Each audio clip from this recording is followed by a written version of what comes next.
Firman Tuhan hari ke-101, 11 April tahun 2025, Kitab Efesus pasal 4 ayat 26, perikop, kehidupan baru di dalam Yesus Kristus.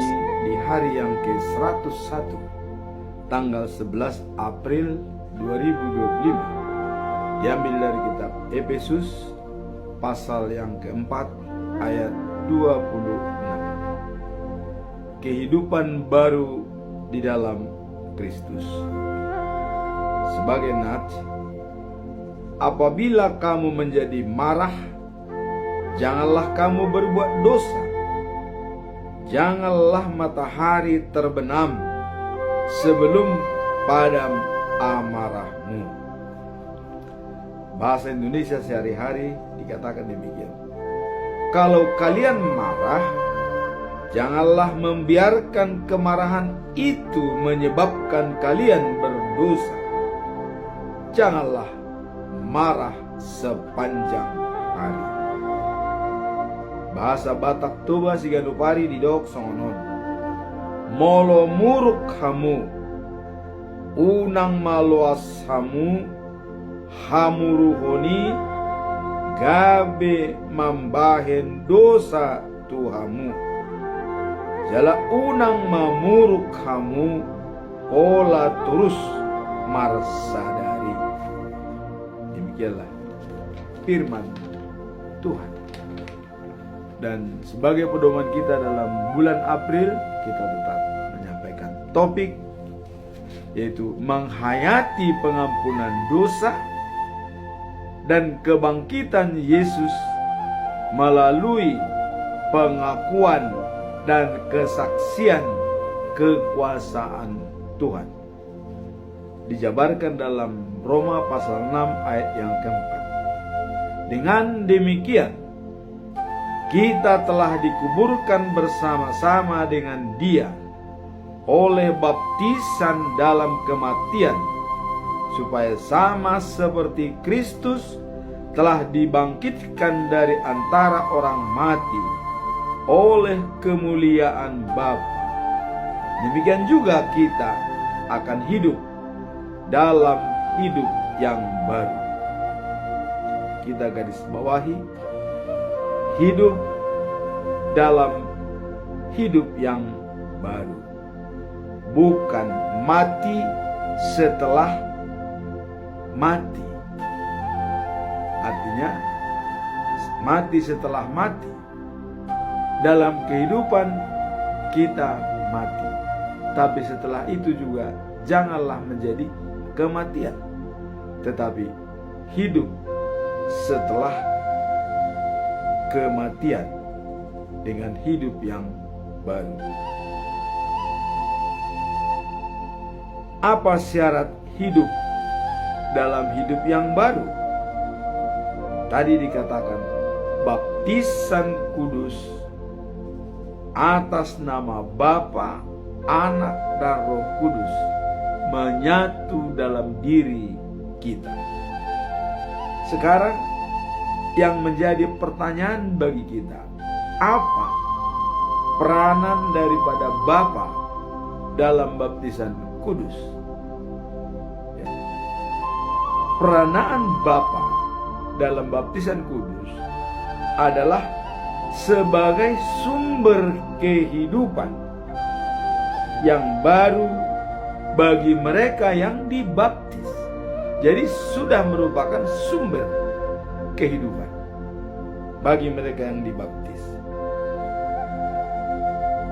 Kemudian, apa peran daripada Yesus ya, dalam baptisan kudus? Peran Yesus dalam baptisan kudus sangat fundamental. Karena kenapa? Karena dialah contoh dan role model yang utama dalam sumber daripada keselamatan. Dia membuktikan keselamatan itu dia. Mati dikuburkan, mati di kayu salib walaupun tanpa dosa, dan bangkit pada hari yang ketiga atas kuasa Allah. Jadi Yesus sebagai contoh daripada sumber kehidupan yang disampaikan oleh Allah Bapa di dunia ini.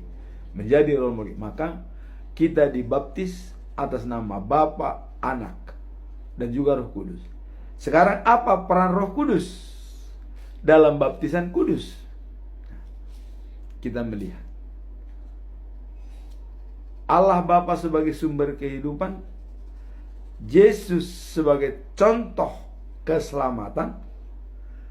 Pada saat Yesus naik ke surga, dunia harus tetap diselamatkan. 10 hari setelah kebangkitan kenaikan Yesus ke surga, Dia mengirimkan Roh Kudus di Yerusalem kepada murid-murid Yesus, rasul-rasul. Ada 120 orang berkumpul di Yerusalem menerima Roh Kudus dalam berbentuk seperti api dan memberikan kepada masing-masing dengan beda bahasa, tapi mereka saling mengerti. Jadi diberikanlah Roh Kudus sebagai penolong, ya, dan juga sebagai penghibur bagi orang yang telah menerima Kristus. Jadi sebagai pembimbing, sebagai penolong, penghibur, ya, tentu bagi orang yang sudah dibaptis. Apakah dia bisa penolong, pembimbing bagi orang yang tidak dibaptis? Tentu tidak. Itulah pentingnya baptisan kudus yang ditulis di dalam Roma pasal 6 ayat 3 sampai dengan 4. Ya. Baptisan kudus adalah wajib bagi semua orang sebagai jaminan untuk pewaris kerajaan surga. Itulah fungsi daripada ayat bulanan selama bulan April. Dan kita lihat bahwa Allah Bapa, Anak, dan Roh Kudus menjadi suatu kesatuan apabila kita sudah dihimpun di dalam baptisan kudus atas nama Bapa, Anak, dan Roh Kudus. Bapa sebagai sumber kehidupan, Anak menjalankan keselamatan, Roh Kudus sebagai penolong, membimbing, dan memberi hiburan bagi kita. Sekarang kita masuk dalam perikop hari ini. Ditulis dalam Efesus pasal 4 ayat 26. Kehidupan baru dalam Yesus Kristus. Nah, jadi ini ada kaitannya dengan baptisan kudus, ya. Baptisan kudus juga adalah untuk pewaris kehidupan baru dari Tuhan Allah. Nah, di sini dikatakan kehidupan baru di dalam Yesus Kristus. Apa makna daripada ayat yang tertera di dalam Efesus pasal 4 ayat 26?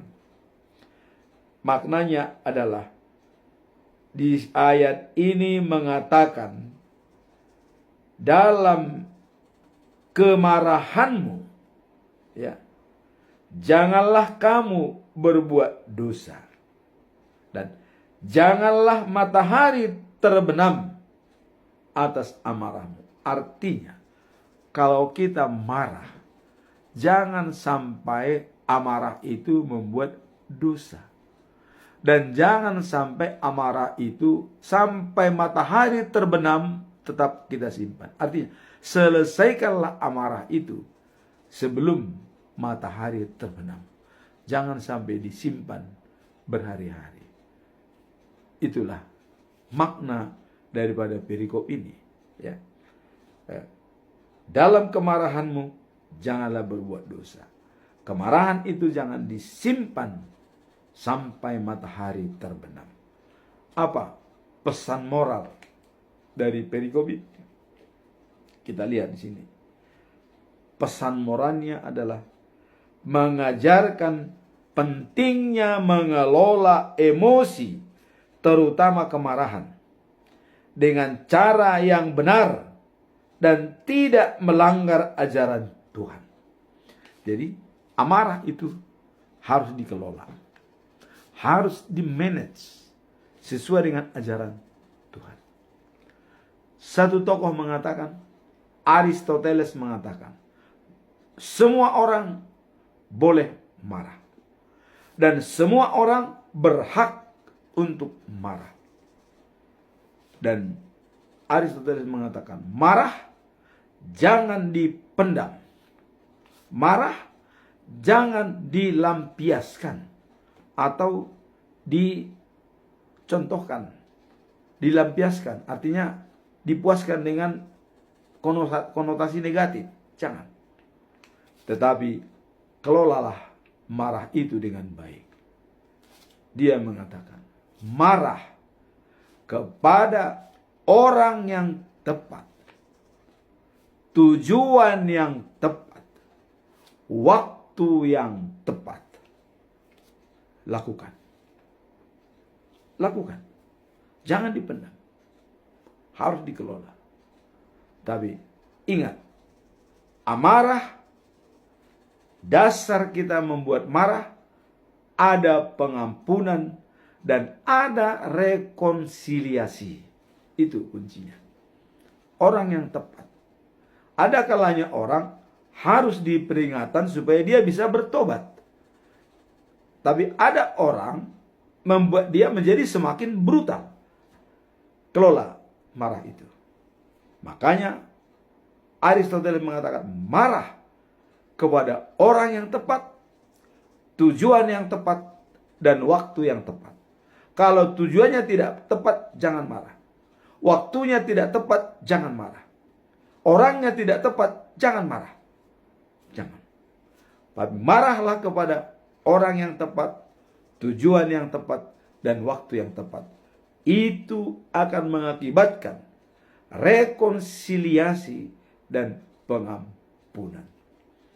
1 Petrus 4 ayat 8 dikatakan, kasihilah sesungguh-sungguhnya sesamamu sesama seiman. Kenapa? Karena kasih bisa menutupi banyak dosa. Kita marah dengan kasih, itu bisa menutupi dosa. Itulah pesan moral daripada perikop ini. Sekarang kita masuk, apa pembelajaran bisa kita ambil dari perikop ini? Ya. Pertama, kelola amarah, jangan dipendam dan jangan dilampiaskan, tetapi ya, kedepankan pengampunan dan rekonsiliasi. Dasar amarah itu pengampunan dan rekonsiliasi, berbaik kembali. Maka dengan tujuan yang tepat, orang yang tepat, dan waktu yang tepat, lakukan. Kemudian pembelajaran yang kedua adalah menurut para teolog. Nah, ini ahli-ahli teolog ini ya.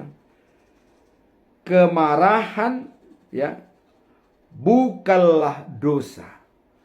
Jadi marah itu bukan dosa, itu para teolog ya. Kita bisa ya mengenalnya dengan baik. Artinya bisa mengelolanya dengan baik. Seperti ya pernyataan Aristoteles tadi. Marah kepada orang yang tepat, tujuan yang tepat, dan waktu yang tepat. Jadi bukan dosa kalau kita marah. Maka saya mencoba mengeluarkan buku dalam manajemen jati diri. Dalam manajemen jati diri, yaitu 7 sasaran, 8 langkah untuk menggali kepribadian manusia yang sejati. Nah, ini bukunya. Dalam manajemen jati diri, dikeluarkan oleh Gramedia Indonesia. Nah, apa yang saya katakan di sini? Kalau marah itu cukup 5 menit. Jangan sampai berlarut-larut. Artinya, kalau kita marah, ada interval. Rencanakan marah itu sesuai dengan apa yang dikatakan oleh Aristoteles. Waktu yang tepat, tujuan yang tepat, dan orang yang tepat. Kita rencanakan. Marah. Kita sampaikan 5 menit. Kita sampaikan begini. Apa tanggapan? Ada interval, berhenti. Kemudian kalau ada jawaban, sampaikan lagi 5 menit. Bisa marah 1 hari, tapi ada interval. Tidak langsung marah, begitu marah emosi langsung sehingga mengambil barang atau segala macam untuk memukul. Jangan. Kelola marah dengan baik. Ada interval waktu marah. Jangan terus-terus. Dengan demikian kita bisa mengambil kesempatan untuk lebih mengutamakan pengampunan dan rekonsiliasi. Itulah dasar kita untuk menjadi marah. Marah jangan dipendam, marah jangan dilampiaskan, tapi kelola marah itu dengan baik, dengan tujuan yang tepat, orang yang tepat, dan waktu yang tepat. Kalau waktunya belum tepat, jangan marah. Tujuannya belum tepat, jangan marah. Orangnya tidak tepat, jangan marah.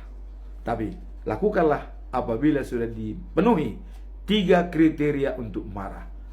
Orang yang tepat, tujuan yang tepat, dan waktu yang tepat. Itulah pembelajaran daripada marah tadi kita lihat di sini ya.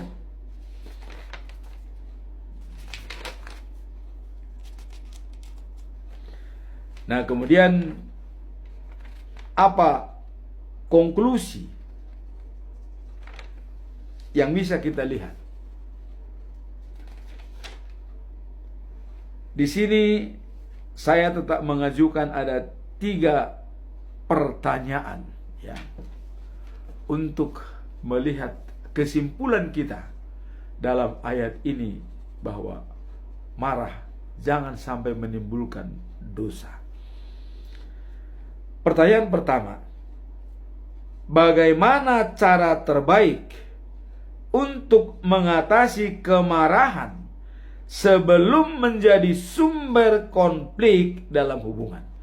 Jadi kemarahan itu sebelum menjadi sumber konflik yang lebih besar, apa cara kita? Mari kita lihat. Mengatasi kemarahan adalah elemen penting atau unsur yang penting dalam menjaga hubungan yang harmonis, terutama di lansia yang lebih matang, 70 tahun ke atas ya. Nah, jadi kalau sudah 70 tahun ke atas itu kadang-kadang rentan dengan amarah atau kemarahan. Karena di samping juga sudah kesepian, ditinggal oleh teman-teman yang dulu pernah bersatu, kurang dihargai oleh anak. Nah, itu mungkin bisa sehingga gampang emosi itu muncul. Nah, maka di sini dikatakan apa? Alkitab mengajarkan pentingnya mengendalikan emosi dan berusaha untuk hidup dalam damai dengan sesama. Hidup dalam damai dengan sesama. Apa kira-kira dasar kita dalam Alkitab? Kita baca dalam Amsal pasal 16 ayat 32. Apa dikatakan? Orang sabar melebihi seorang pahlawan. Orang yang menguasai dirinya melebihi orang yang merebut kota. Apa maksud daripada perikop ini? Tidak cepat marah lebih baik daripada ya pemimpin kuasa, mempunyai kuasa. Jadi tidak cepat marah lebih baik daripada ya mempunyai kuasa. Jadi dikatakan tadi orang sabar melebihi seorang pahlawan.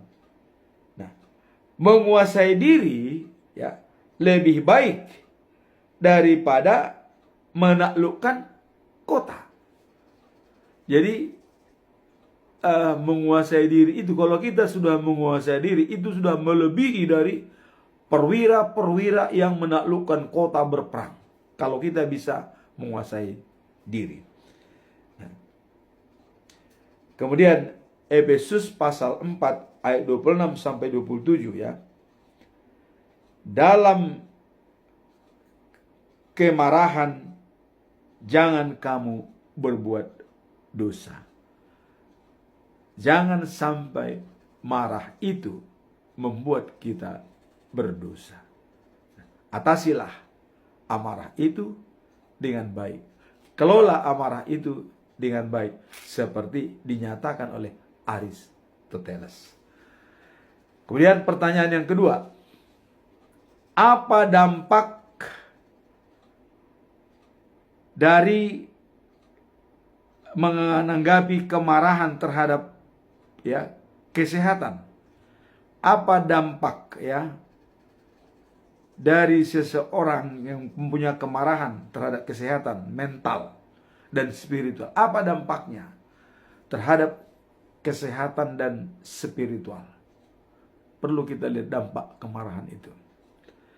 Nah, menyimpan kemarahan dapat berdampak negatif pada kesehatan mental dan spiritual, bahkan fisik. Ada ahli-ahli mengatakan kalau kita sering marah itu rentan dengan penyakit reumatik. Jadi marah, dendam, kalau kita pendendam itu rentan dengan penyakit reumatik.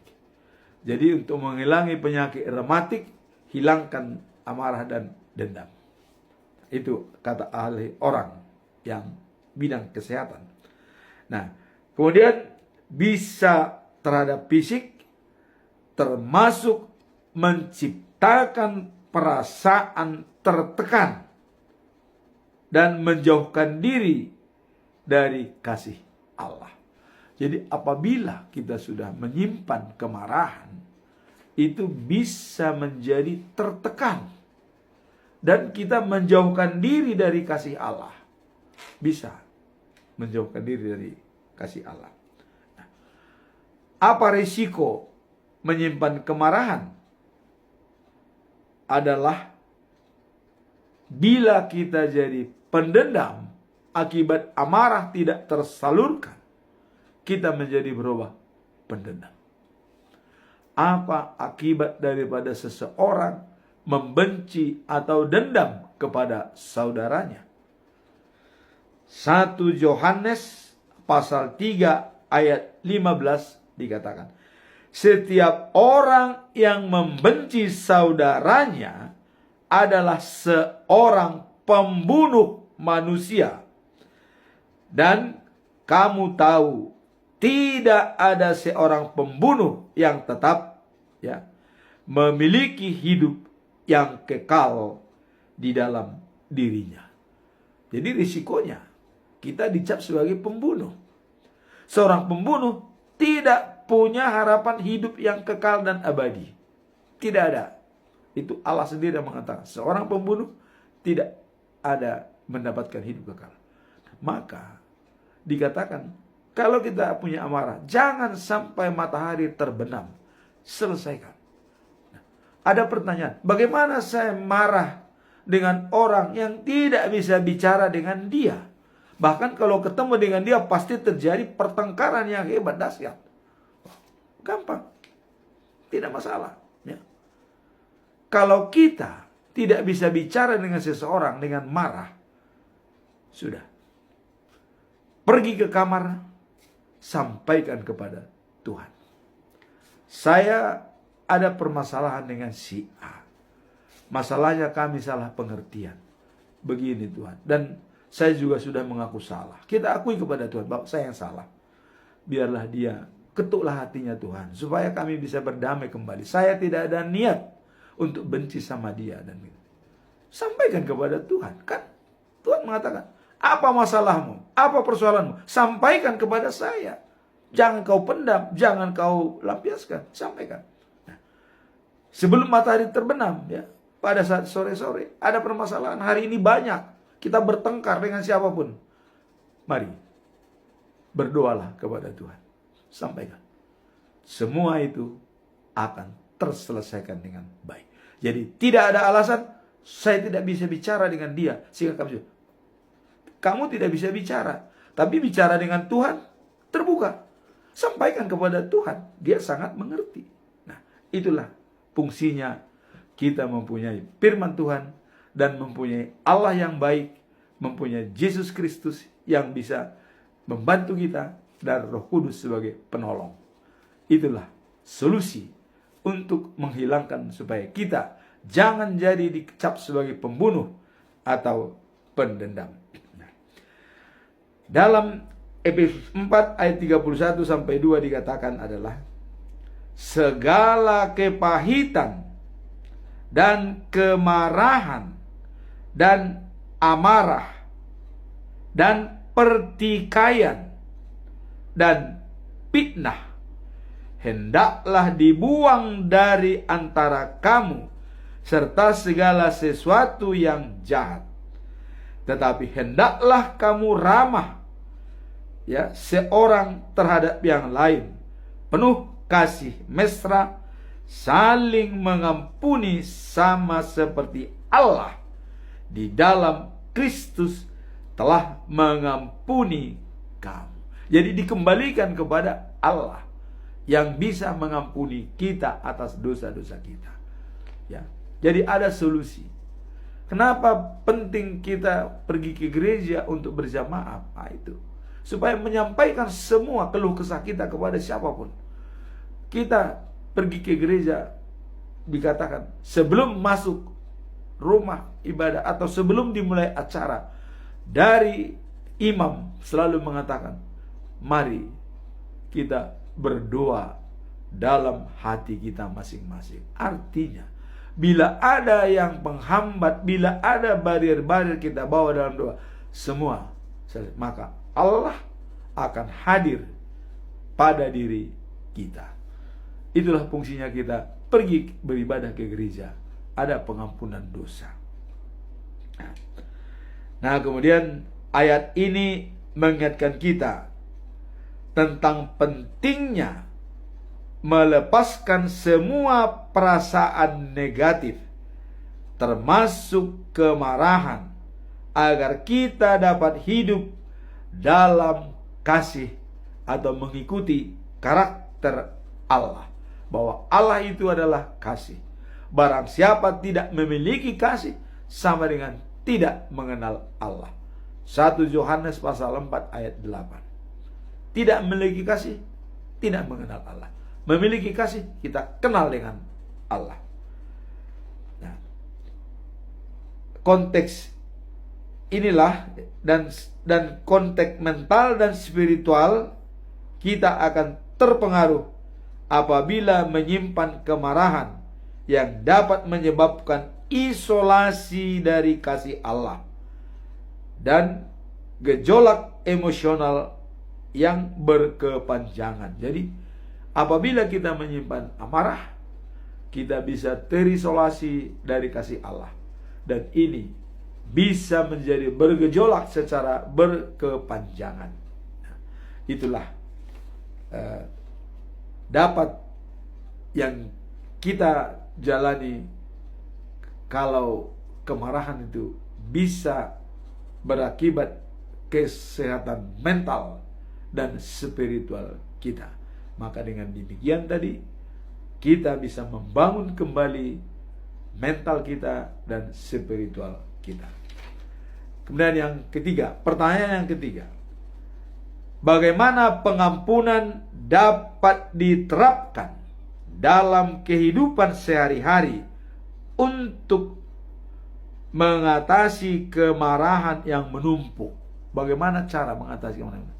Ya, dalam kehidupan sehari-hari, pengampunan dapat diterapkan dalam kehidupan, ya, dan terutama kemarahan yang menumpuk. Ya. Nah,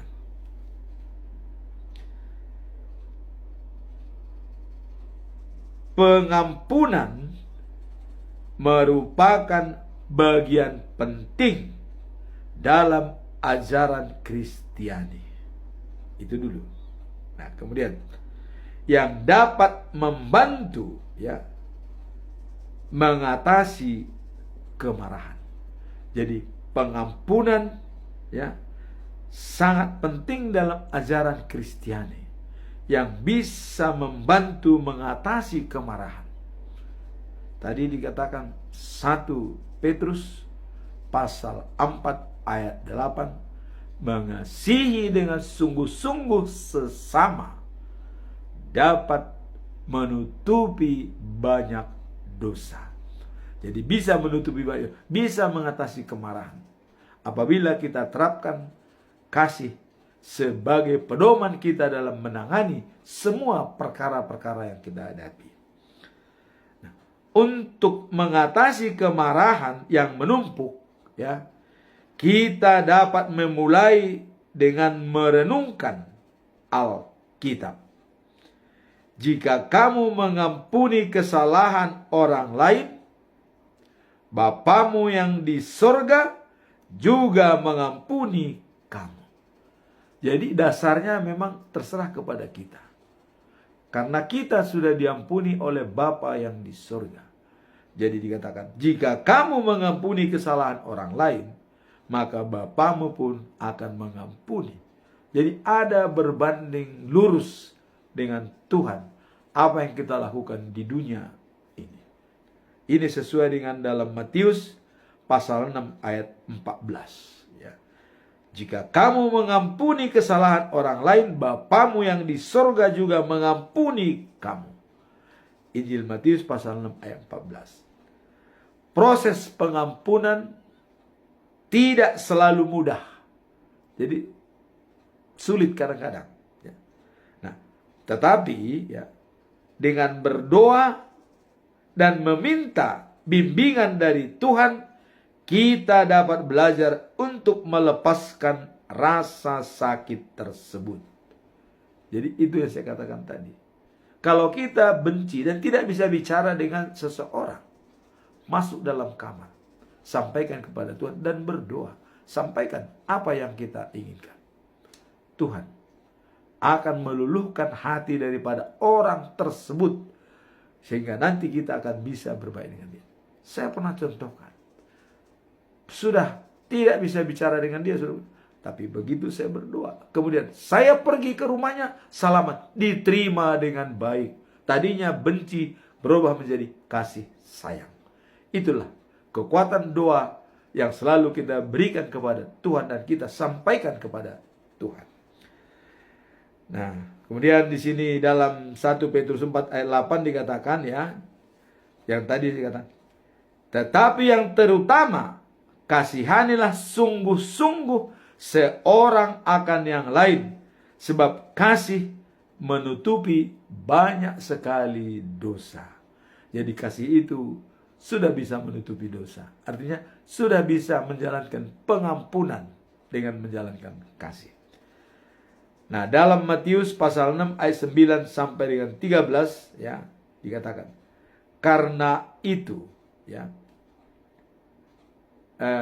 beginilah kamu berdoa. Jadi sudah diajarkan untuk berdoa ya. Yesus mengajarkan murid-murid untuk berdoa. Beginilah kamu berdoa, katanya. Bapa kami yang di sorga, dikuduskanlah namamu, datanglah kerajaanmu, jadilah kehendakmu di bumi seperti di sorga. Berilah kami pada hari ini makanan kami yang secukupnya, dan ampunilah kami akan kesalahan kami, seperti kami juga mengampuni orang yang bersalah pada kami. Dan janganlah membawa kami ke dalam pencobaan, tetapi lepaskanlah kami daripada yang jahat. Karena Engkaulah punya kerajaan, kekuasaan, dan kemuliaan sampai selama-lamanya. Apa hubungan doa ini? Tadi kita lihat. Ampunilah kami atas kesalahan kami, seperti kami ya juga mengampuni orang yang bersalah kepada kami. Jadi ada antara hubungannya berbuat dosa dan pengampunan. Kita mohon ampun kepada Tuhan karena kita juga sudah menjalankan pengampunan kepada orang lain. Selama kita tidak mengampuni orang lain, jangan pernah minta ampun kepada Tuhan. Itulah garis bawah daripada pengampunan dosa. Sekali lagi saya katakan, jangan pernah minta pengampunan kepada Tuhan selama kamu tidak bisa mengampuni orang yang bersalah kepada kamu. Itu kunci daripada pengampunan. Semoga firman Tuhan pada hari ini bisa menjadi pedoman bagi kita dalam menjalankan hidup kita sehari-hari. Amin. Tuhan memberkati.